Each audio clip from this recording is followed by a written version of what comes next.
The silence in the Supreme Court of Sydney was absolute when young Lily Peterson pushed open the grand double doors with all her might. The screech of the hinges echoed like a war cry. 200 pairs of eyes turned towards the entrance, where a girl in a crumpled school uniform, tear tracks dried on her cheeks, advanced with determined steps towards the bench. Order. Order in the court.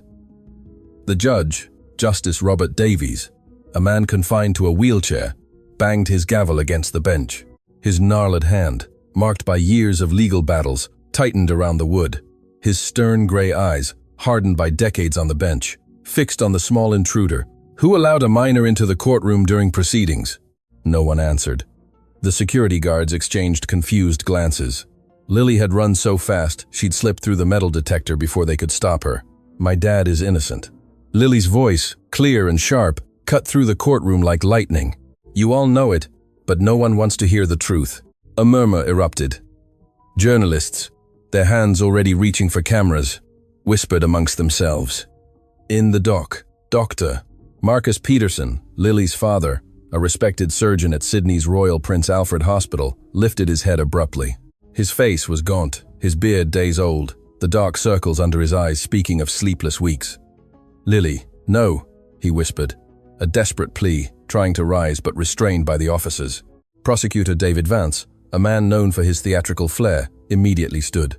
Your Honor, this is completely irregular. This child is obstructing legal proceedings. I request she be removed immediately. And you are a liar!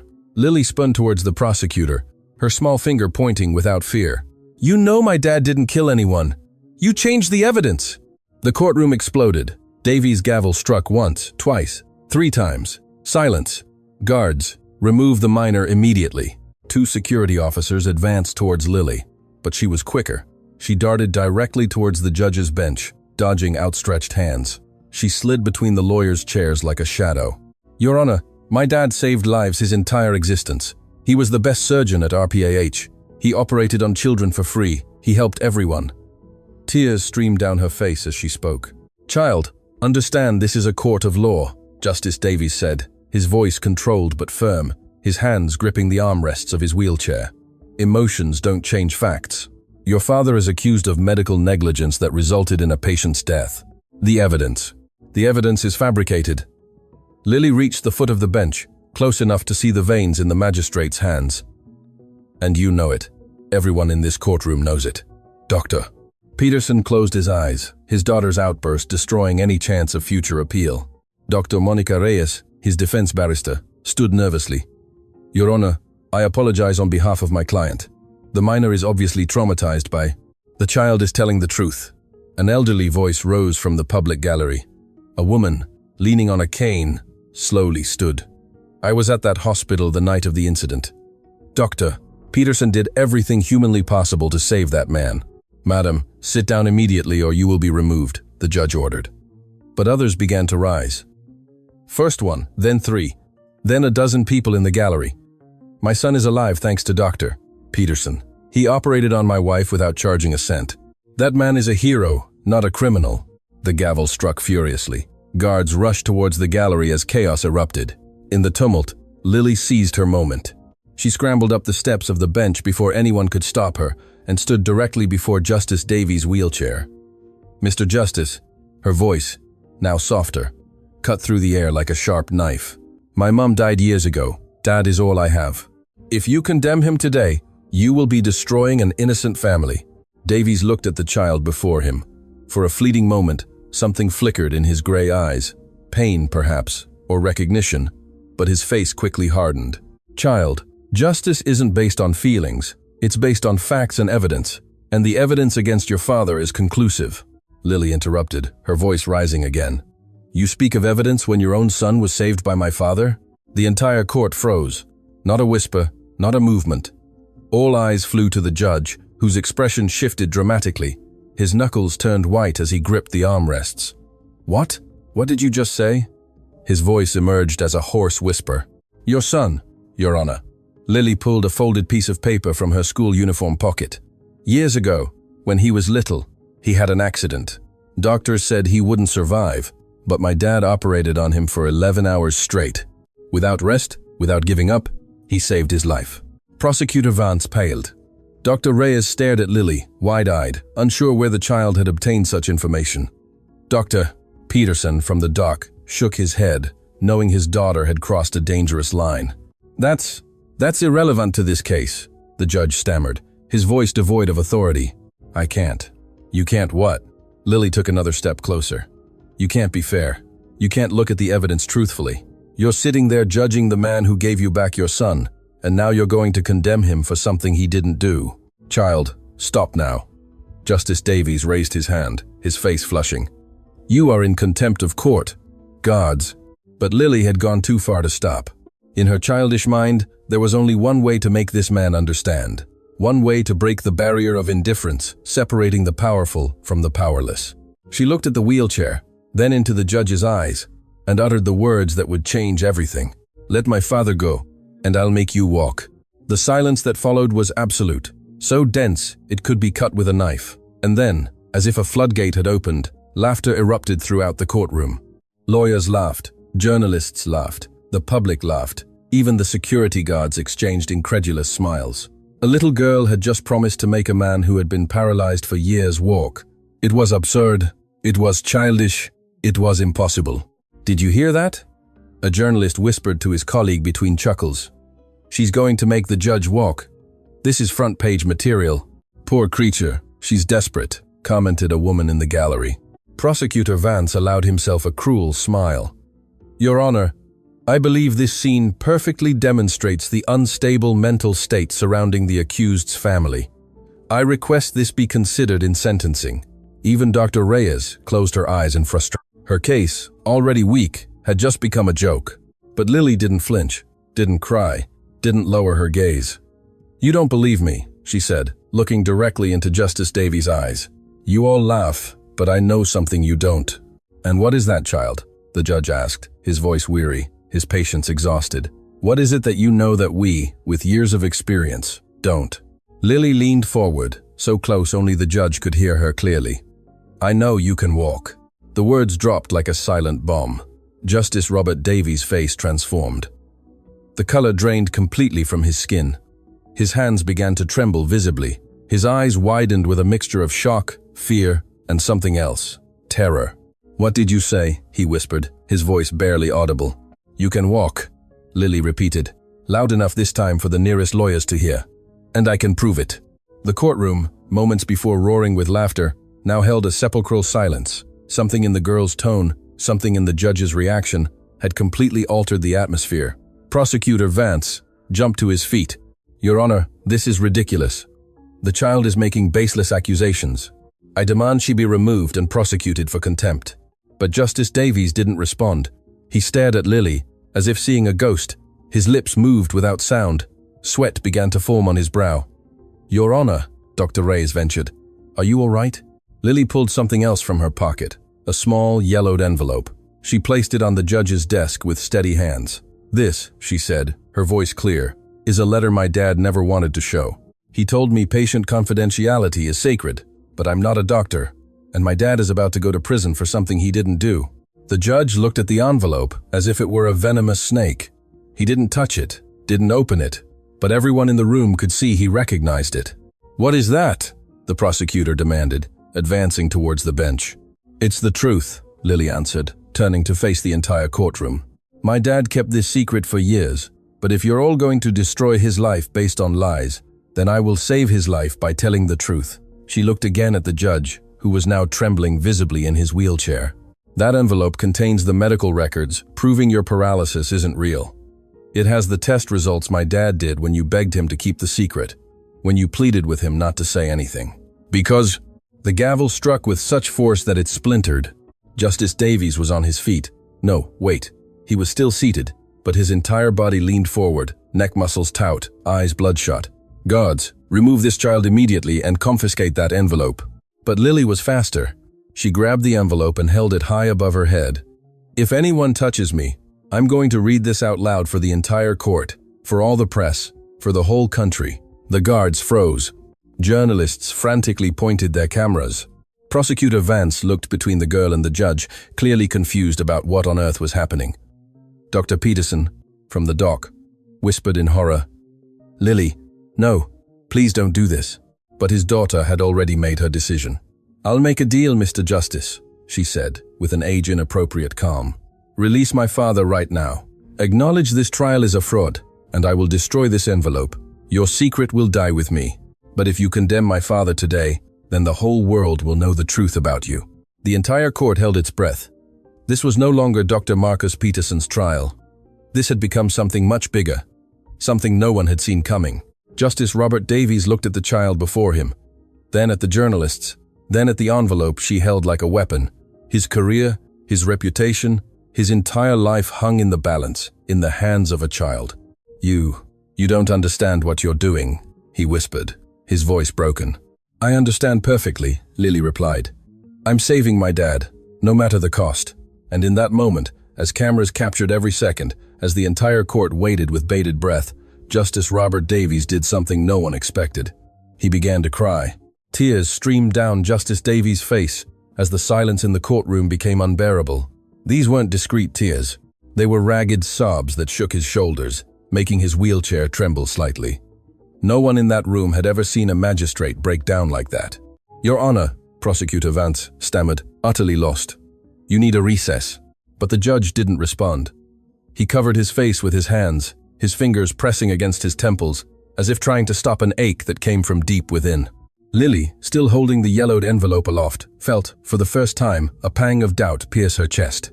Dad always says patient confidentiality is sacred, she whispered to herself, but loud enough for the judge to hear. He told me a doctor must never betray trust, no matter what. But he also taught me that truth is more important than silence when injustice is winning. Dr. Marcus Peterson, from the dock, watched his daughter with a mixture of devastating pride and absolute terror. He knew exactly what that envelope contained, knew the weight of that secret, and knew that if Lily revealed it, she would destroy a man who, despite everything, also had a story to tell. Lily, he called, his voice breaking. Daughter, please, put the envelope down. This isn't what I want for you. But it's what I want for you, Dad, she said, turning to him, her own eyes filling with tears. I'm not going to let you go to prison. I'm not going to lose the only thing I have left in this world. Perhaps. An elderly voice interrupted from the gallery. It was the same older woman who had stood earlier. She now walked slowly towards the front, leaning on her cane. Perhaps we all need to hear the full story before we judge anyone. Oh, who are you? The prosecutor demanded, clearly unnerved by the loss of total control. My name is Teresa Mendoza. The elderly woman reached the railing, separating the public from the legal area. I was a nurse at Royal Prince Alfred for 40 years. I was present the night this all began, both Dr. Peterson's case and, she glanced significantly at the judge. Other events, some people prefer to forget. Justice Davies finally lowered his hands from his face. His eyes were red, swollen, but there was something else in them now. Resignation, perhaps, or maybe relief. Mrs. Mendoza. His voice emerged rough. Please, no. What, Your Honor? The old woman interrupted gently, but firmly. I am not speaking the truth. I am not revealing what we have all kept silent about for years. Look around. Look at that brave child who is willing to destroy her innocence to save her father. Are we truly going to let this circus continue? Dr. Monica Reyes, the defense barrister, cautiously approached Lily. Sweetheart, give me the envelope. There are legal ways to present evidence without. Lily retreated, clutching the envelope to her chest. My dad trusted legal channels. He hired lawyers, presented evidence, did everything right, and still, they're going to convict him because the evidence against him is too strong. Prosecutor Vance intervened, regaining some composure. The patient died on the operating table. Medical reports show clear negligence. Dr. Peterson made wrong decisions that... Dr. Peterson made the only decisions possible. Teresa Mendoza's voice cut through the air like a whip. That man arrived at the hospital with massive internal bleeding. 3 doctors before Dr. Peterson refused to operate because they knew the chances of survival were virtually nil. But Dr. Peterson doesn't abandon anyone. The records say otherwise, the prosecutor retorted, pulling a thick folder from his briefcase. Here is the testimony of Dr. Sebastian Torres, the accused's colleague, who states Dr. Peterson operated against protocol, took unnecessary risks, that his ego. Dr. Torres is a liar. Another voice rose from the gallery. A young man with visible scars on his neck stood. My name is Luis Fernandez. Years ago, when I was 8, I had a terrible accident. Doctor Torres said it was too dangerous to operate, that it was better to let nature take its course. Do you know what that means? It means letting me die. But doctor, Peterson disagreed. He operated on me for 14 hours, and here I am, alive thanks to him. More people began to rise, one after another. Similar stories filled the courtroom. He operated on my wife when no one else would risk it. He saved my baby when other doctors wrote her off. That man is a hero, not a criminal. The gavel struck weakly. Justice Davies no longer had the strength to control the room. He watched the parade of testimonies with a defeated expression. See, Your Honor? Lily approached the bench again, the envelope still firmly in her hand. All these people know who my dad really is. But there's someone else in this room who also knows it very well. Someone who owes him everything. The judge closed his eyes. Please, child, don't do this. Then, do the right thing. Lily placed the envelope on the desk but kept her hand on top. Tell the truth about my dad. End this unjust trial, and I will keep your secret forever. It's not that simple, the judge opened his eyes, and for the first time, there was genuine anguish in them. Ah, there are things you don't understand. Reasons why this trial must continue. Reasons. Lily tilted her head. Or threats. The silence that followed was electric. Prosecutor Vance visibly paled. Dr. Reyes exchanged a quick glance with Teresa Mendoza, and Dr. Peterson from the dock felt a piece of the puzzle finally fall into place. You don't want to convict my dad, Lily said slowly, as if solving a riddle. Someone is forcing you. Lily, stop now. Her father tried to rise, but the guards held him down. Don't go down that path. It's dangerous. Dangerous for whom? A new voice boomed from the courtroom doors. All turned to see a tall man, approximately 50, dressed in an expensive suit, entering with confident strides. His presence filled the room, making people instinctively part. Dangerous for liars, or dangerous for those willing to speak the truth. Mr. Augusto Solis. Prosecutor Vance pronounced the name as if it were poison. What are you doing here? This is a closed court. I am a lawyer, Augusto Solis smiled, but there was no warmth in that smile. And I have just been hired to represent Dr. Marcus Peterson. My first action as his defender is to file a motion to nullify this entire trial, based on evidence of procedural manipulation. Dr. Reyes opened her mouth to protest, but Solis raised a hand.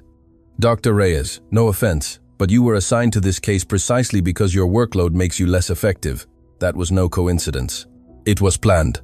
Planned. Justice Davies leaned forward. Mr. Solis, you are making very serious accusations, without evidence. Without evidence? Solis pulled a device from his pocket.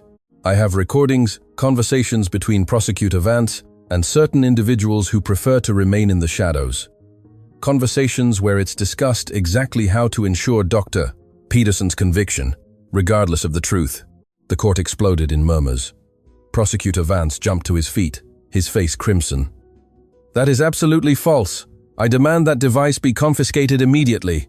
There is no legal way for you to have access to private conversations involving a conspiracy to imprison an innocent man.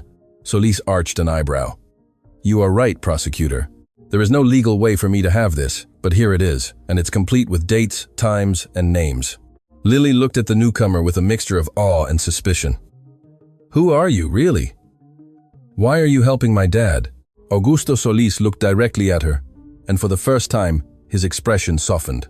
Because, little one, your father once saved someone very important to me, someone doctors had written off.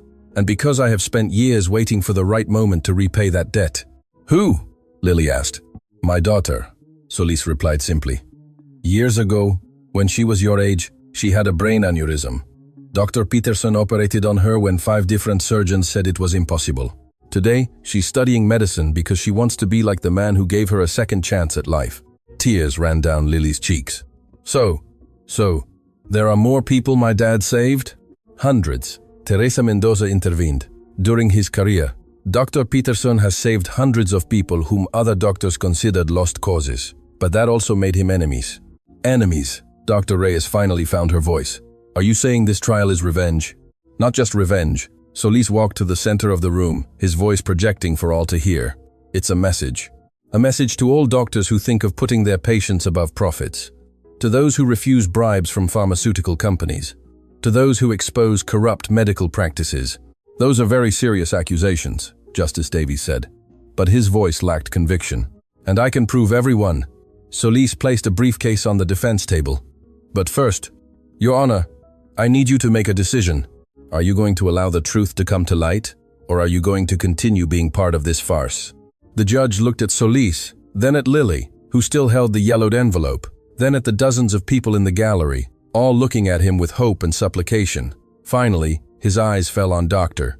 Marcus Peterson. Dr. Peterson, he said slowly, you saved my son. Years ago, when the best specialists in the country said there was no hope, you found a way. You operated for hours, refusing to rest, refusing to give up. The entire court listened in absolute silence. After that operation, the judge continued, his voice breaking. You visited me privately, showed me something you discovered during my son's preoperative exams, something about me. Lily gripped the envelope tighter. Told me you had found evidence that my paralysis, the accident that left me in this chair years ago, had inconsistencies. You showed me studies suggesting that with the right treatment, I could walk again. Lily completed the sentence. The judge nodded slowly. But you also explained why you couldn't make it public, why you had to keep that secret, because if the world discovered my paralysis wasn't permanent, that I had been in this chair for reasons that weren't entirely physical, they would lose their jobs. Reputation, everything they had built, Augusto Solis said softly, his voice filled with pity. But that's not all, Teresa Mendoza added, her voice trembling. Is it, Your Honor? Justice Robert Davies closed his eyes.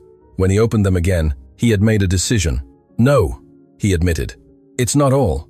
The truth is, after my accident, I received a multi-million-dollar compensation from the insurance. Compensation based on the premise that I would never walk again. If the world discovered that wasn't true, I would have to return all that money. Money I had already spent on treatments for my son, on my daughter's education, on maintaining my family. So Dr. Peterson kept your secret, Lily said, to protect his family. Yes, the judge nodded. And I swore I would never forget that kindness, that if I could ever help him, I would do so without hesitation. Then help him. Now. Lily placed the envelope directly into the judge's hands. Be the man my dad believed you were. Be fair. Robert Davies took the envelope with trembling hands. He looked at it for a long moment. Then, before the astonished eyes of everyone in the courtroom, he tore it in half. This secret, he said, his voice firm, dies here and now. Not because I'm being blackmailed, not because I'm afraid, but because I understand that some truths are more important than others. He looked directly at Lily. You are right, child. This trial is a farce, and I have been a coward for allowing it to go this far. He turned to Prosecutor Vance, who had been watching with growing horror. Prosecutor, your evidence against Dr. Peterson has been questioned by multiple credible witnesses. Your case rests on the testimony of a single doctor whose credibility is now in doubt, and if Mr. Solis truly has evidence of procedural manipulation. Your Honor, this is absurd, Vance yelled. You can't simply dismiss a case because a child put on an emotional show. Procedural rules exist to serve justice, the judge interrupted, not to obstruct it. And now I see clearly that justice is not being served in this courtroom. He raised his gavel. This trial, he declared, is suspended indefinitely pending a full investigation into accusations of procedural manipulation and fabricated evidence. The gavel fell, the sound echoing like thunder. The courtroom erupted. Journalists rushed for the exits, shouting into their phones. The public cheered in jubilation. Prosecutor Vance threw papers in the air, protesting furiously. And in the midst of the chaos, Lily ran towards her father. The guards, confused by the turn of events, didn't stop her as she leaped over the railing and threw herself into Marcus Peterson's arms. He caught her, hugging her, as if trying to absorb her into himself. You did it, my brave one, he whispered against her hair. Did I do it? Lily sobbed against his chest. No, Dad, you did it. You saved the judge. You saved everyone. I just made sure they remembered. But as father and daughter embraced, neither noticed the dark figure observing from the back of the courtroom. A man who had been present throughout the proceedings, taking meticulous notes, recording every word. This trial had been suspended, but the war had just begun, and the forces that had tried to destroy Dr. Marcus Peterson would not give up so easily. Night had fallen over the city when Lily and her father finally emerged from the courthouse. Journalists waited like a hungry pack, cameras flashing, microphones extending like desperate tentacles for every word. Dr. Peterson, how do you feel after the trial suspension? Lily, is it true you blackmailed the judge? Doctor, Is there corruption in the judicial system? Augusto Solis appeared like a shield between them and the press, his imposing presence parting the chaos. No comment. My client will make no statements until the investigation concludes. A black car waited on the curb. Solis guided them quickly inside, closing the door just as a journalist tried to shove in his microphone.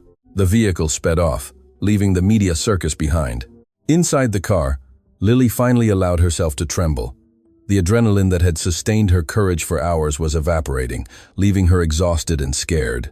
Marcus held her against his chest, feeling the silent sobs she had held back for too long. "It's over, my brave one," he whispered, kissing her head. "It's really over, Dad. Or it's just beginning." Lily's small voice cut him to the heart. Marcus exchanged a look with Solis, who was driving with a grim expression. Both knew the answer, but neither wanted to say it aloud. The car didn't head for their home. Instead, the Solis took them to a discreet building on the outskirts of the city, a place that looked abandoned, but whose windows glowed with a dim light from within. "Where are we?" Marcus asked as the vehicle stopped. "A safe place," Solis replied, turning off the engine. "I need to show you something. Something that will change everything you think you know about this case." They entered through a side door. The interior was surprisingly modern. Computers, multiple screens, filing cabinets. It looked like a private investigation office. A young woman, approximately 30, looked up as they entered. Her hair was pulled back in a high ponytail, and she wore thick-rimmed glasses. On her desk were dozens of photographs, documents, and notes connected by red threads. "Dr. Peterson, Lily." Solis made the introductions. "This is Valeria Ochoa, a private investigator and the person who has been unraveling this conspiracy for months." "Months?" Marcus frowned. "But I was only accused 8 weeks ago. But the conspiracy against you began much earlier, about a year ago," Valeria explained, adjusting her glasses. She pointed to one of the screens, displaying a photograph of an older man, silver hair, a predatory expression in an expensive suit. "Do you recognize this man, Dr. Peterson?" Marcus studied the image, his blood running cold. It's Edmund Croft, CEO of Phoenix Laboratories." "Exactly." Valeria touched the keyboard, and more images appeared. "One of the largest pharmaceutical companies in the country, and your personal #1 enemy." "I don't understand." Lily looked at the photos with confusion. "Why would a medicine man want to hurt my dad?" Valeria knelt to be at Lily's height. "A while ago, your father discovered something terrible. Phoenix Laboratories was selling faulty medications to public hospitals. Medicines that didn't work properly, but were cheaper to produce. Your dad reported this, and they crucified him for it," Marcus added bitterly. "No authority investigated. Instead, they accused me of defamation. I had to publicly retract to avoid losing my medical license." "But you didn't really retract, did you?" Solis smiled. "You continued documenting every case, every affected patient, gathering evidence." "I had to," Marcus defended himself. "There were children dying from fake medicines. I couldn't just ignore it." Valeria returned to her computer. "Edmund Croft knew this and decided you were too dangerous to leave free. He needed to silence you permanently, not with physical violence, that would be too obvious, but by destroying your credibility, your career, your life. The patient who died." Lily connected the pieces. "The one they said Dad killed was named Ricardo Mendez." Valeria showed a photo of a middle-aged man. He worked as an accountant for Phoenix Laboratories. He had discovered financial irregularities related to the faulty medications. He was going to testify against the company. The silence in the room was heavy as lead. "Are you saying?" Marcus couldn't complete the sentence. "That Ricardo Mendez didn't die from medical negligence," Solis completed. "He was murdered, and they designed it all for you to take the blame." Lily felt her legs weaken. Marcus held her before she fell, guiding her to a nearby chair. The girl's world, already violently shaken, was now completely crumbling. "How?" was all Marcus could ask. Valeria began to explain, her voice technical but laced with contained rage. "Ricardo Mendez arrived at Royal Prince Alfred Hospital with massive internal bleeding. The records show you ordered routine blood tests before the operation, but those tests were manipulated." She displayed documents on the screen. "Someone changed the results to hide that Mendez had been poisoned with an extremely potent anticoagulant. When you operated on him, it was impossible to stop the bleeding. No matter what you did, the man was already doomed." "My God." Marcus sank into a chair, his face in his hands. "But there's more." Valeria continued relentlessly. "Dr. Sebastian Torres, your colleague who testified against you? What about him?" He received a $2 million transfer into an offshore account 3 days after Mendez's death, money originating from a Phoenix Laboratories subsidiary. Lily jumped to her feet, her small fists clenched. So that doctor lied. My dad is innocent, completely. Solis not dead. But proving this in court will be complicated. Edmund Croft has deep connections. Judges, politicians, police, all in his pocket. So, what do we do? Marcus asked, feeling more lost than ever. We fight. A new voice joined the conversation. All turned to see Justice Robert Davies entering through the same side door, but this time, he wasn't in his wheelchair. He was standing, leaning on crutches, walking slowly, but deliberately towards them. Lily gasped. Marcus leaped up, rushing towards the judge. What are you doing? Shouldn't you be trying to walk? I am walking, Davies completed, finally reaching a chair and collapsing onto it with an exhausted sigh. Dr. Peterson, we both know the truth. You told me years ago. You showed me your body can walk. He removed his coat, revealing arms with clearly developed muscles. The studies you showed me were clear. Regenerated nerves, functional muscles. Physically, I am capable. But mentally I'm a coward, Davies interrupted. The trauma of the accident, the fear of losing everything if the truth came out, the guilt of lying for years built a prison in my mind stronger than any paralysis. He looked directly at Lily, until a brave child showed me what courage really means. It's not the absence of fear, it's doing the right thing despite it. Why are you here? Asked Solis, clearly surprised by the magistrate's appearance. Because I received this today. Davies pulled an envelope from his pocket. Inside was a single photograph. It was his son, taken that very day, according to the digital date in the corner. Around the boy's head, someone had drawn a target with red marker. Lily felt her blood run cold. Marcus took the photo, his hands trembling with fury. Edmund Croft didn't stop after I suspended the trial, Davies explained, his voice controlled but laden with hatred.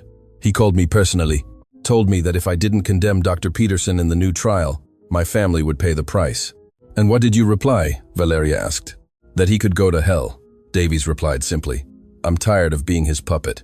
This time, I'm going to do the right thing, no matter the cost.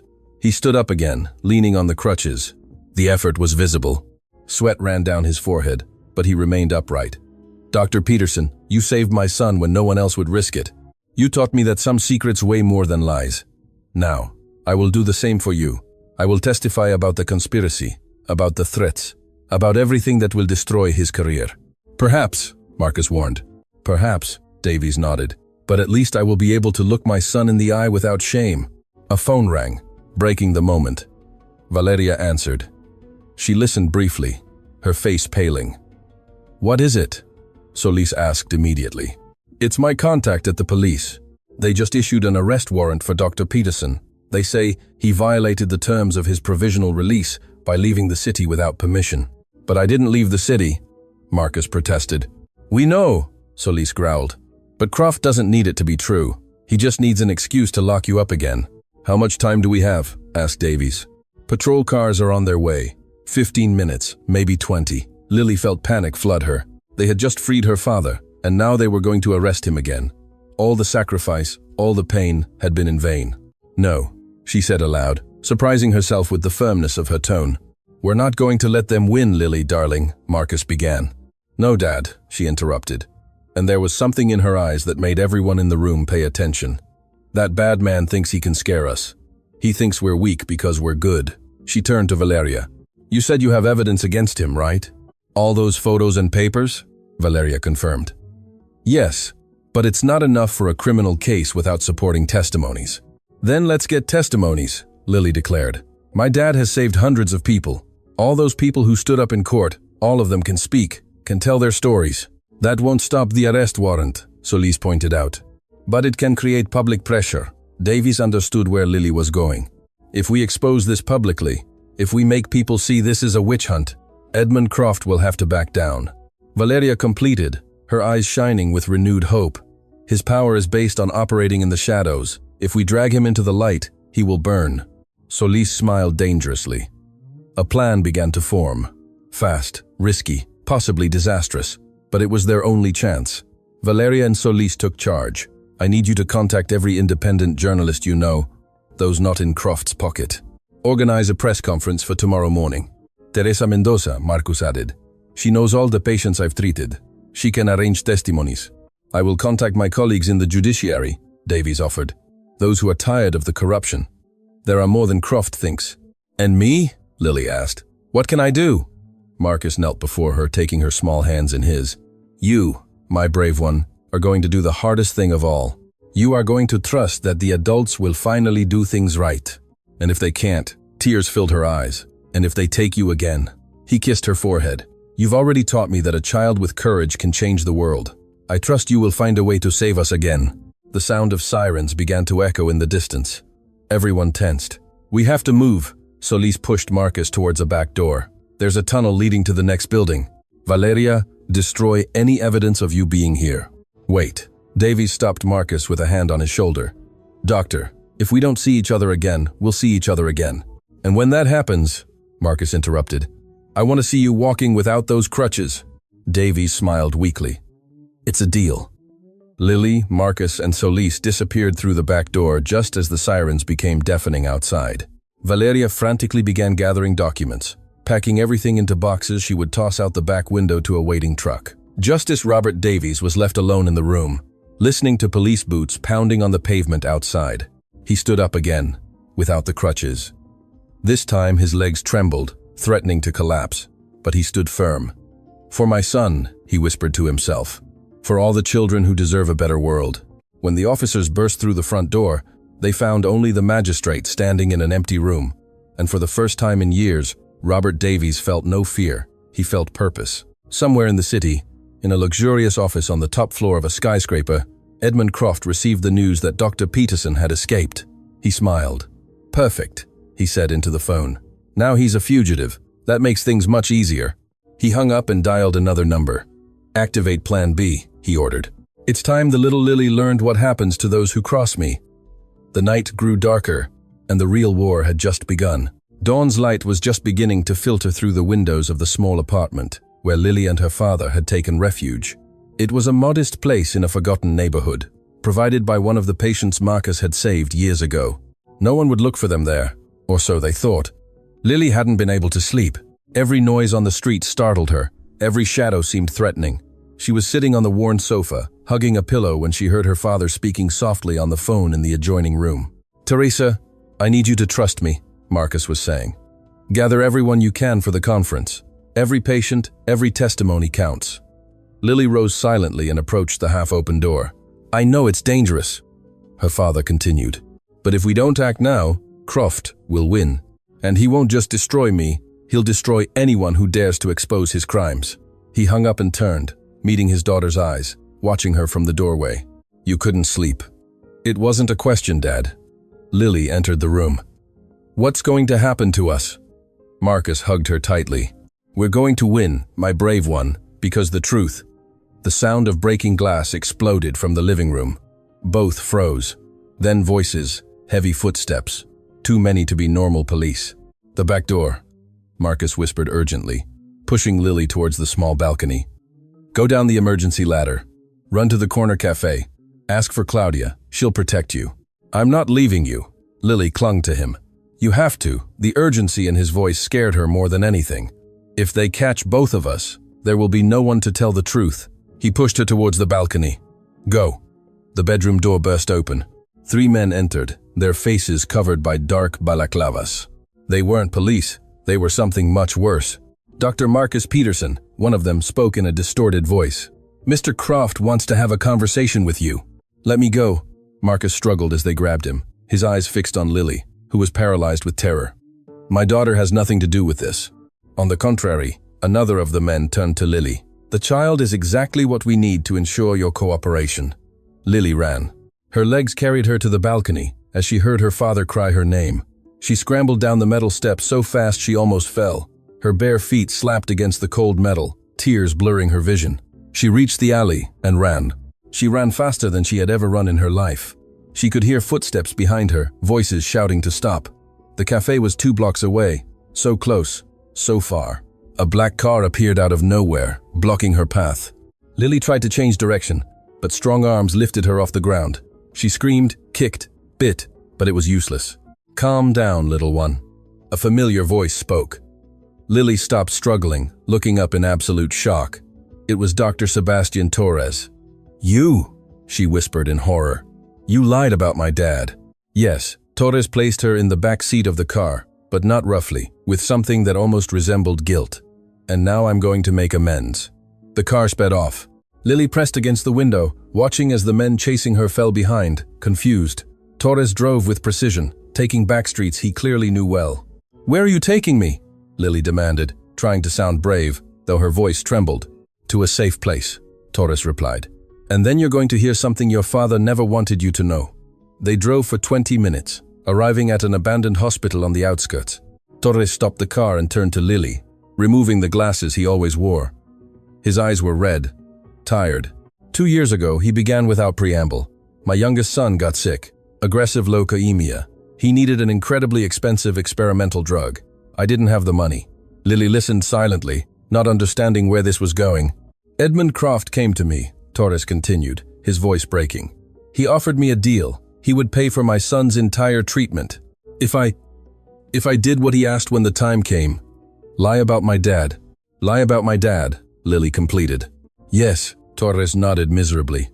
"When Ricardo Mendez died, Croft called me, gave me an exact script of what to say in court, that your father operated with negligence, that he ignored protocols, that his ego caused the death.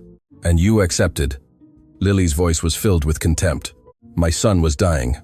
Torres defended himself, but without conviction. "What wouldn't you do to save someone you love?" Lily thought of everything she had done for her father, of the envelope she had carried to court, of the threats she had issued, and understood with a painful clarity that she and Torres weren't so different. "But he saved your son," she said finally. "No." Torres shook his head, tears running down his face. "He died 3 months ago. The medicines Croft provided were from the same faulty line your father tried to expose. My son died because of the same lies I helped protect." The silence in the car was heavy as lead. "That's why I'm here," Torres wiped his face. "That's why I rescued you, because I've lived long enough as a coward. My son deserved a better father, and your father deserves someone to finally tell the truth." "The truth about what?" Lily asked. Torres pulled a thick envelope from the glove compartment. "It's all here. Recordings of my conversations with Croft. Documents proving Ricardo Mendez was poisoned. Bank transfers. Names of all the doctors, judges, and police on Croft's payroll. Why didn't you deliver it before?"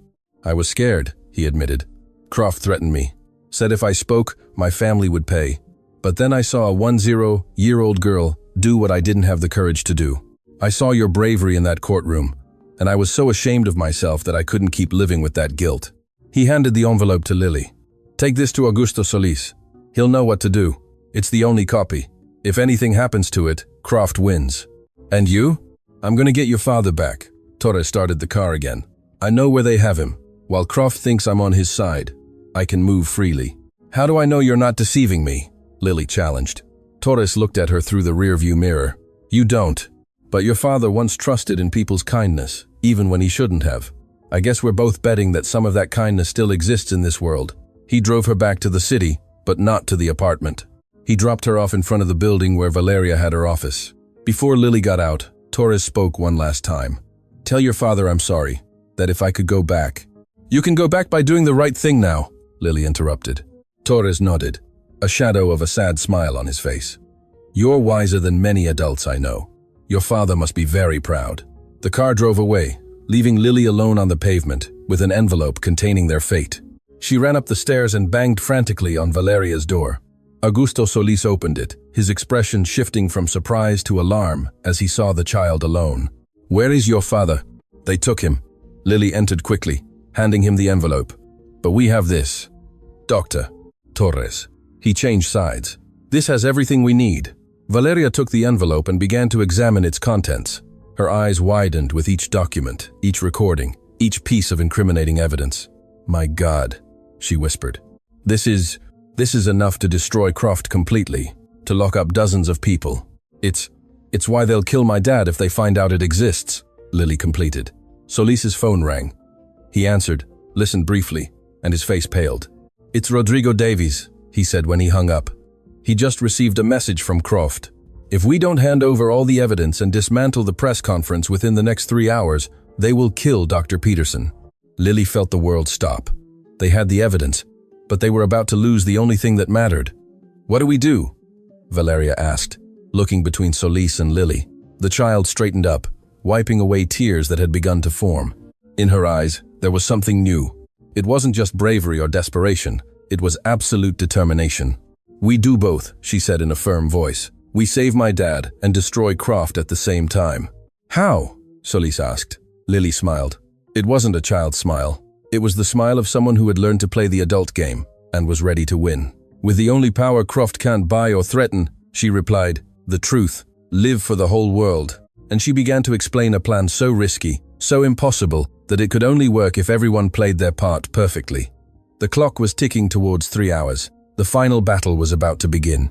The press conference room at the convention center was packed. Television cameras, curious journalists who had heard about the conference promising to reveal the truth about the country's largest pharmaceutical conspiracy. It was exactly what Lily had planned. Maximum public exposure. But what no one knew was that this wasn't just a press conference. It was a trap, and the bait was herself. "Are you sure about this?" Valeria asked for the umpteenth time, adjusting the tiny microphone hidden in Lily's blouse. "If something goes wrong, then my dad dies anyway," Lily replied, with a calm she didn't feel. "This is our only chance." Augusto Solis checked his watch nervously. Torres said he would have Marcus in position by 11 sharp. "It's 10:45. 15 minutes. "And Justice Davies?" Lily asked. Solis confirmed. "But Lily, you need to understand something. If Robert really attempts what you've planned, his body might not respond. Psychogenic paralysis doesn't disappear simply because you wish it. It needs an extreme emotional catalyst." "I know." Lily looked towards the stage where dozens of patients saved by her father were already seated, ready to testify. "That's why it's going to work." The doors opened, and Teresa Mendoza entered, followed by Justice Robert Davies in his wheelchair. But Lily noticed something different about him. There was determination in his eyes, purpose. "Everything ready?" Davies asked. Solis confirmed. "The live broadcasts will begin in exactly 10 minutes, 20 different channels, plus internet streams. Once it starts, there's no turning back." "Good," Davies nodded. "Because Edmund Croft just confirmed his attendance." The silence that followed was electric. "What?" Valeria almost shrieked. "Croft is coming here. I personally sent him a special invitation." Davies smiled humorlessly. "I told him if he wanted to stop this conference, he'd have to come face me head on. His ego wouldn't allow him to refuse." "That's perfect," Lily said, her mind already adjusting the plan. "If he's here, he can't hurt my dad. He'll need Dad as a bargaining chip." "Exactly," Davies agreed. "But be careful, child. Croft is dangerous when he feels cornered." 10:55. The room was filled to capacity. Cameras were positioned, journalists prepared their questions, and somewhere in the crowd, Lily knew Croft's men were waiting for orders. 11 sharp. Augusto Solis stepped onto the stage. The murmur of the crowd immediately died down. "Ladies and gentlemen," his voice boomed through the speakers, "thank you for attending this conference that will change how you understand this country's healthcare system." At that moment, the back doors opened. Edmund Croft entered as if he owned the place. Tall, silver hair, perfectly coiffed, a suit that cost more than a new car. His presence demanded attention. But Lily noticed something. His eyes were frantically searching for something. Or someone. "We are here," Solis continued, "to expose a conspiracy that has cost innocent lives, to reveal how one pharmaceutical company has manipulated medications, bribed officials, and murdered those who threatened to expose the truth." Croft stopped in the middle of the aisle. His face remained calm, but Lily saw the tension in his shoulders. "And to begin," Mr. Solis pointed towards Lily, "I want to introduce you to the person who had the courage many adults didn't. Lily Peterson." Lily walked onto the stage. The cameras turned towards her. Thousands, maybe millions, of people were watching at that moment. Her heart pounded so hard she thought everyone could hear it. "My name is Lily Peterson," she began, her voice amplified by the microphones. "I am 10 years old, and my dad, Dr. Marcus Peterson, is being falsely accused of a crime he didn't commit." In the audience, Croft began to move towards the front. His bodyguards dispersed strategically around the room. "But I'm not just here to defend him," Lily continued. "I'm here to accuse the real criminal, the man responsible for the deaths of dozens, perhaps hundreds, of people. The man standing right there." She pointed directly at Edmund Croft. The cameras spun violently. Flashes exploded. Croft froze, caught in the spotlight of 20 live streaming cameras. "Those are very serious accusations, child," Croft spoke in a controlled voice, but Lily saw the venom behind the mask. Accusations that could be considered defamation. Defamation. Lily pulled a device from her pocket. "Even when I have this," it was the USB drive Dr. Torres had provided, containing recordings, documents, irrefutable evidence. "This," Lily held it high, "has recordings of you ordering the poisoning of Ricardo Mendez. It has bank transfers paying bribes to judges, police, and doctors. It has lists of all the hospitals that received faulty medications. Everything." The color drained from Croft's face. That's impossible. There is no such evidence." "No," a new voice joined in. Dr. Sebastian Torres stepped onto the stage, his face projected on giant screens. "Because I collected it personally. Every conversation I had with you, every instruction you gave me to lie in court, it's all recorded." Croft took a step back, his eyes darting frantically, searching for an escape. "And it's not just my word against yours," Torres continued. 37 more doctors are ready to testify, all bribed by you, all tired of living with that guilt. Furthermore, Justice Robert Davies rolled his wheelchair to the front of the stage. "I will personally testify about the threats I received to convict Dr. Peterson. Threats against my family, against my son." The room exploded. Journalists screamed questions. Cameras focused on Croft, who was now clearly panicking. "This is a circus," he finally yelled. "A conspiracy against a successful businessman. You have nothing. You have nothing." Valeria appeared on a side screen via video conference. She began playing a recording. Croft's voice was unmistakable. 2 days after the press conference that shook the country, Lily woke up in a hospital bed.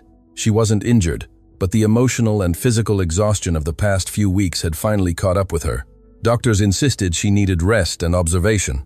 Her father slept in a chair beside her, Marcus's hand holding hers, even in dreams. Justice Robert Davies was in the adjoining room, undergoing intensive physical therapy. Videos of him standing had gone viral, viewed over 50 million times in less than 48 hours. But Lily didn't feel victorious. She felt something dark approaching. The door opened silently. Augusto Solis entered, his grim expression saying everything before he uttered a word. "We need to talk," he whispered, trying not to wake Marcus. Lily slid carefully out of bed. She followed Solis into the empty hospital corridor, where Valeria Ochoa waited with a trembling tablet. "What happened?" Lily asked, though part of her didn't want to know the answer. "We identified Croft's partner." Valeria turned the tablet. On the screen appeared a photograph of an older woman, approximately 60, elegant, with cold eyes that seemed to see through the soul. "Her name is Dr. Irene Villanueva." "A doctor?" Lily frowned. "She's Croft's boss." "Not exactly," Solis explained. "She's much worse. Croft was just the public front. Irene Villanueva is the one who actually controls Phoenix Laboratories, and she also controls 3 private hospitals, 2 medical insurance companies, and has ties to politicians at the highest level." "And why didn't they arrest her with Croft?" "Because officially, there's no direct connection between them," Valeria replied. "All the evidence we had pointed to Croft. Irene made sure she never left a trace, until now," Solis added darkly. "Because after the conference, she got nervous. And nervous people make mistakes." Valeria slid another image. It was a photograph taken during the press conference. At the back of the room, a thin man, approximately 40, wearing dark glasses, meticulously taking notes. Lily felt her blood run cold. He was in the courtroom. The day it all began. "His name is Felipe Ortiz," Solis confirmed. "He works directly for Irene. He's been documenting our every move, every person we've spoken to." "Why?" Lily felt a primal fear crawling up her spine. "Because Irene doesn't just want revenge." Valeria closed the tablet, unable to look at the images any longer. "She wants to send a message. No one, absolutely no one, can expose her and survive to tell about it." Solis knelt in front of Lily, taking her shoulders gently but firmly. "Lily, I need you to listen very carefully. This woman is more dangerous than Croft because she's intelligent. She won't attack you directly. She'll do something much worse." "What?" "She will destroy everything you love, slowly, systematically, until you wish you had never started this fight." The words dropped like stones in Lily's stomach. Your dad is safe here," Solis assured. "We have guards at every entrance. But there are other people who helped. Teresa Mendoza, Dr. Torres, Justice Davies, all of them are now targets." As if the universe were confirming his words. Valeria's phone rang. She answered, listened briefly, and her face lost all color. What? Solis demanded. Teresa Mendoza has just been attacked. Someone broke into her house, trashed everything, left a note. What did the note say? Valeria held up the phone, showing a photograph that had been sent to her. The note was written with letters cut from magazines, like in suspense films. Heroes also bleed, especially the little ones. Lily felt her legs weaken. Solis held her before she fell. We need to get everyone out of here, Valeria said urgently. Move Marcus, Davies, Lily to a safe place where they… Lily's voice cut through the despair. We're not going to hide, Lily declared, surprising herself with the firmness of her tone. Lily, you're a child, you can't… I finished this, she shouted, surprising both adults. I exposed Croft, I convinced the judge. I put all the pieces together, and I'm not going to hide now because some mean lady wants to scare me. Tears ran down her face, but her voice didn't tremble. If she wants to scare me, then I'm going to scare her back. I'm going to show her that no matter how powerful she is, she can't beat someone who fights for love. Solis looked at the child before him and saw something that made him feel simultaneously proud and terrified. He saw someone willing to sacrifice everything. What do you propose? He finally asked. A trap. Lily wiped her tears, but this time it wasn't a child's smile. It was the smile of someone who had learned to play the adult game and was ready to win. This time, she is the mouse. In the adjoining room, Justice Robert Davies stood before a parallel bar, taking trembling but deliberate steps. The physiotherapist encouraged him, but Davies barely listened. His mind was elsewhere. The door opened, and his eldest son, Andrew Davies, rushed in. He was a 5-year-old young man, the same person Dr. Peterson had saved years ago. Dad, he gasped, I need to talk to you. It's urgent. Davies collapsed into the wheelchair, exhausted but satisfied with his progress. What is it, son? I received this today. Andrew extended an envelope. Inside were photographs, photos of him leaving his apartment, going to work, having lunch with friends. Each photo had a red X marked over his face. The color drained from Davies' face. When did this arrive? This morning. Dad, is there anything else?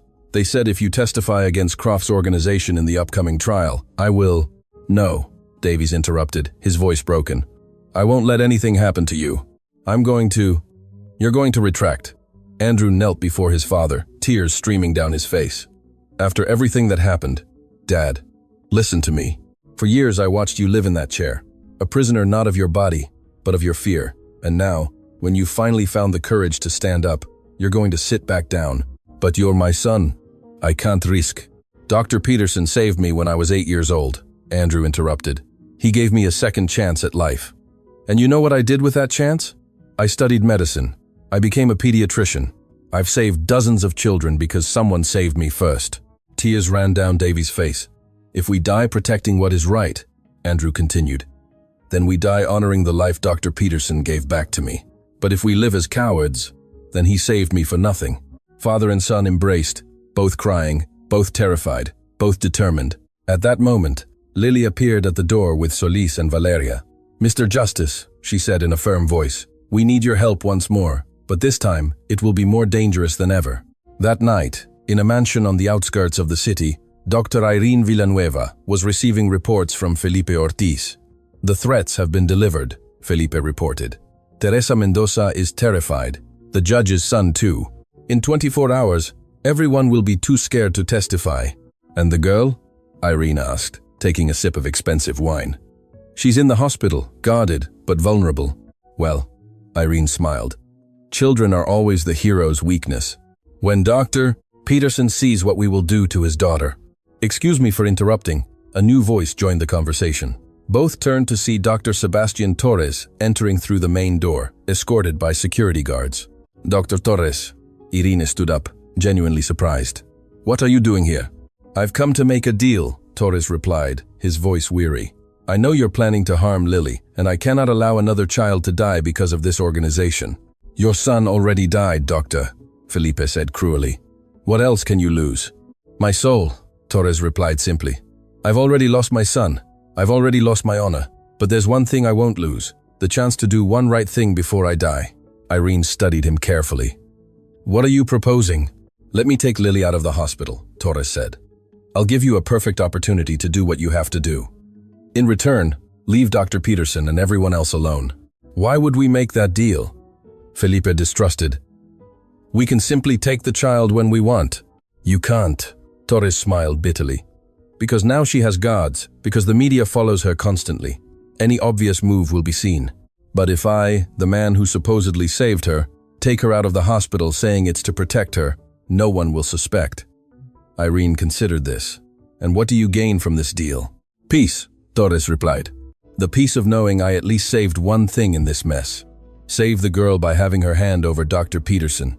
He'll surrender for her, and I'll finally be able to look my son in the eye without shame. Silence stretched. Finally, Irene nodded. All right, Dr. Torres, you have 24 hours to deliver the child. If you fail, I won't. Torres turned to leave. Tomorrow at midnight, you'll have Lily Peterson. And this will finally end. When Torres left the mansion, he walked to his car on trembling legs, sat behind the wheel, and wept for the first time since his son had died. Then he took out his phone and dialed a number. Solis, he said when they answered. I'm in. The plan is in motion. The next day, as the sun set over the city, Lily sat in the hospital room, looking out the window. Her father was finally sleeping, after days without proper rest. Justice Davies was practicing walking in the adjacent room, each step a triumph against years of self-imposed imprisonment. And somewhere in that city, good people were preparing to risk everything in a desperate plan to stop a monster. Lily touched the window pane, watching her reflection. She saw a 10-year-old girl who had grown up too fast, who had learned things about the world no child should know. But she also saw something else. She saw someone who had discovered that courage isn't the absence of fear. It's doing the right thing, even when you're terrified. Tomorrow, she whispered to her reflection. This ends one way or another. And in Irene Villanueva's mansion, the doctor looked out her own window, confident of her victory. She didn't know the trap wasn't for Lily, it was for her. And it was about to close. Midnight. The abandoned warehouse on the outskirts of the city was enshrouded in shadows.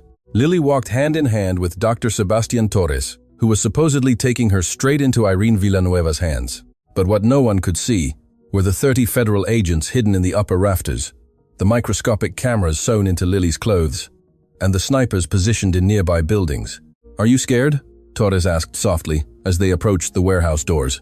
I'm terrified, Lily admitted, but my dad taught me that fear only wins when we stop doing the right thing. Torres squeezed her hand. You are braver than any adult I know. The doors creaked open. Inside, Dr. Irene Villanueva waited with Felipe Ortiz and a dozen guards. The dim light of the warehouse created dancing shadows that made everything look like a nightmare. Dr. Torres, Irene smiled, but there was no warmth in that smile. I see you've fulfilled your part of the deal. Here's the child. Torres gently pushed Lily forward. Now you fulfill yours. Leave Dr. Peterson and everyone else alone. Of course, Irene lied softly, moving closer to Lily. Little one, you've caused a lot of trouble, more than a child should. And you've hurt a lot of people, Lily replied, her voice firm despite the terror she felt. More than any person should.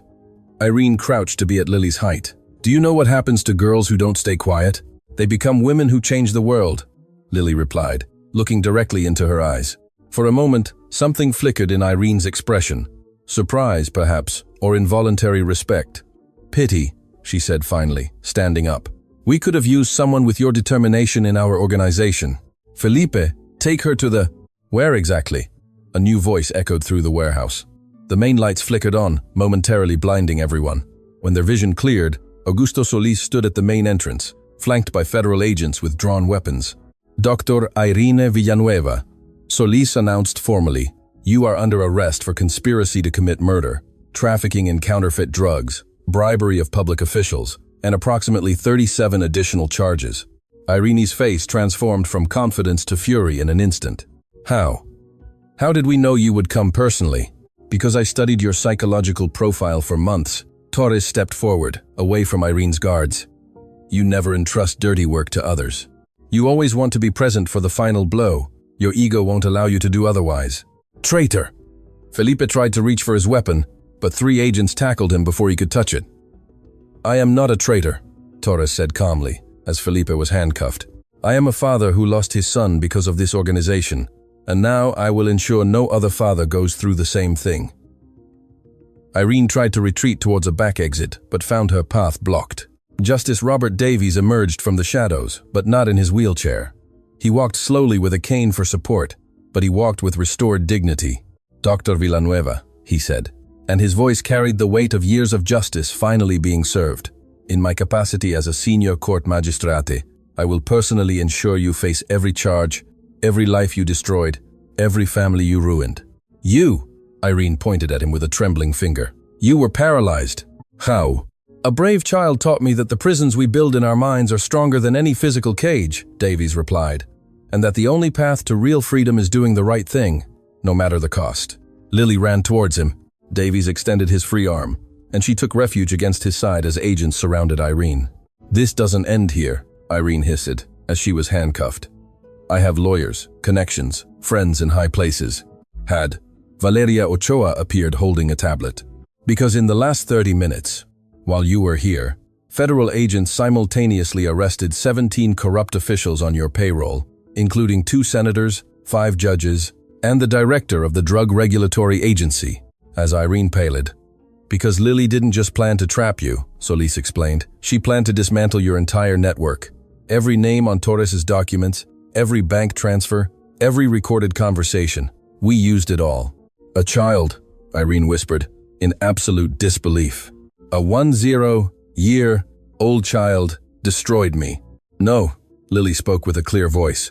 "Your own wickedness destroyed you. I just made sure the world saw it." At that moment, the back doors of the warehouse opened. Dr. Marcus Peterson ran in. He had been waiting in the command vehicle as part of the plan. When he saw Lily safe and sound, his legs almost gave way from relief. "Dad!" Lily ran towards him, throwing herself into his arms. Marcus caught her, spinning her in the air, tears running freely down his face. "My brave one, my heroic one, my little giant."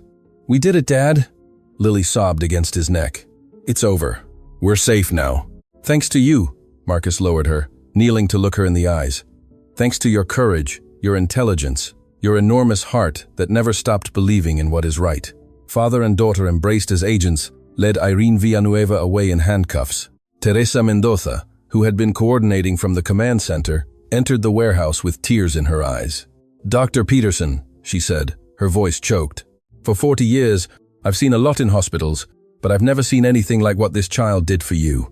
"She saved more than my life," Marcus replied, hugging Lily tighter. "She saved me from losing faith in humanity." 3 weeks later, the Supreme Court's courtroom was packed, but this time it wasn't to judge Dr. Marcus Peterson. It was to honor him. Lily sat in the front row, dressed in a beautiful dress Teresa Mendoza had insisted on buying her. Beside her were Valeria and Solis. Behind them were dozens of patients Marcus had saved over the years. Justice Robert Davies presided over the ceremony. He stood behind the bench, without a cane, without support. He had spent 3 weeks in intensive therapy and could now walk with almost no difficulty. Videos of his recovery had become an inspiration to millions facing their own battles. "Dr. Marcus Peterson," Davies announced, his voice resonating with restored authority. "For 15 years, you have served this community with exemplary dedication. You have saved lives when others refused to take risks. You have defended the vulnerable when others looked away. And you have taught us all the true meaning of the Hippocratic Oath." Marcus walked onto the stage, overwhelmed with emotion.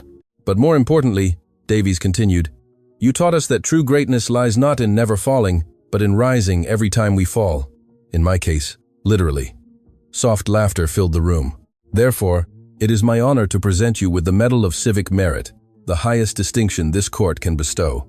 Dr. Peterson, you represent the best of humanity." As Davies placed the medal around Marcus's neck, the applause was deafening, but Marcus only had eyes for one person. "Your Honor," he said as the applause subsided, "while I deserve this honor, there is someone else who deserves this recognition far more than I do." He turned to Lily, "My daughter, who at 10 years old showed more courage than most people show in a lifetime, who risked everything to defend what was right, who taught us all that age doesn't matter when your heart is big enough." Lily stood up, her cheeks flushed with embarrassment as everyone turned to her. "She is my hero," Marcus continued, his voice breaking. "And if there is justice in this world, one day she will receive the recognition she deserves. I believe, Doctor." Sebastian Torres stood from his seat. "That day is today." One by one, everyone in the room stood up. The applause started softly, then grew. Then it became an ovation that shook the walls. Lily wept openly now, overwhelmed by the love surrounding her. Teresa Mendoza walked onto the stage and placed a wreath of fresh flowers on Lily's head. "For the bravest girl I have ever known," she whispered. That night, in the apartment they could finally call home without fear, Marcus tucked Lily into her bed. For the first time in weeks, both could sleep without guards at the door, without nightmares lurking. "Dad," Lily said as he gave her a goodnight kiss, "do you think the world is a little better now?" Marcus sat on the edge of the bed, stroking her hair. "I think the world is infinitely better because you are in it. Because you reminded us that one person, no matter how small, can change everything when they decide to do the right thing." "But was it worth it?" Lily asked in a small voice. "All the fear? All the pain? Look around you." Marcus gestured to the letters covering the walls of his room. Letters from grateful people, from saved families, from children inspired by your bravery. "Look how many lives you touched. How many people found courage because you found it first." "Justice Davies is walking," Lily smiled. "Dr. Torres found his redemption," Marcus added. "And you are free." Lily hugged him tightly. "Because you never gave up." Marcus kissed her forehead. "Because you believed in me when no one else did." 6 months later, Lily was in her schoolyard during recess when a smaller girl approached shyly. "Is it you?" the girl asked. "The girl from the video, the one who made the judge walk." Lily smiled. "It's me. What's your name?" "Sophia," she replied. "And I want to be brave like you too, but I'm scared." Lily knelt to be at Sophia's height. "Do you know a secret? I was scared too. I was terrified every day, but I learned something important." "What?" "That courage isn't the absence of fear. Courage is doing the right thing even when you're trembling with terror. It's standing up for those you love. It's standing firm when it's easier to give up." Sophia looked at her with big eyes. "Can I be brave like you someday?" "You can be brave right now." Lily extended her hand. "Every time you tell the truth, every time you defend someone, every time you do the right thing, even when it's hard, that's bravery." Sophia took her hand, smiling for the first time. And in that moment, Lily understood that this was what truly mattered. Not medals, not recognition, but inspiring the next brave girl to find her own voice. In his renovated medical practice, Dr. Marcus Peterson saw his last patient of the day. The walls were covered with photographs, recovered patients, reunited families, saved lives. And in the center, framed in gold, was a photo of Lily standing in the courtroom, pointing at Edmund Croft, with the caption, "A girl changed the world." Justice Robert Davies completed his first 5 kilometers marathon, crossing the finish line with tears of joy. His son, Andrew, ran beside him, as did Lily, who had insisted on accompanying them. Dr. Sebastian Torres opened a foundation in his son's memory, providing free treatments for children with terminal illnesses. On the inauguration plaque was written, "In honor of all brave children, especially Lily Peterson, who taught us that redemption is possible." And in a maximum security cell, Dr. Irene Villanueva was serving an 80-year sentence with no possibility of parole. Edmund Croft was in the adjacent cell with a similar sentence. But the story didn't end there, because in schools across the country, teachers told the story of Lily Peterson, the girl who defied a corrupt system, the girl who saved her father, the girl who taught a paralyzed judge how to walk again. And in every classroom, at every playground, in every home, children heard that story and understood something fundamental. You don't have to be big to make a big difference. You don't have to be an adult to defend what's right. And a small voice speaking the truth can be more powerful than 1,000 lies. That night, under the stars shining over the city, Lily was on the balcony of her apartment with her father. Months had passed since that Tuesday in court that changed everything. "Dad," she asked, resting her head against him.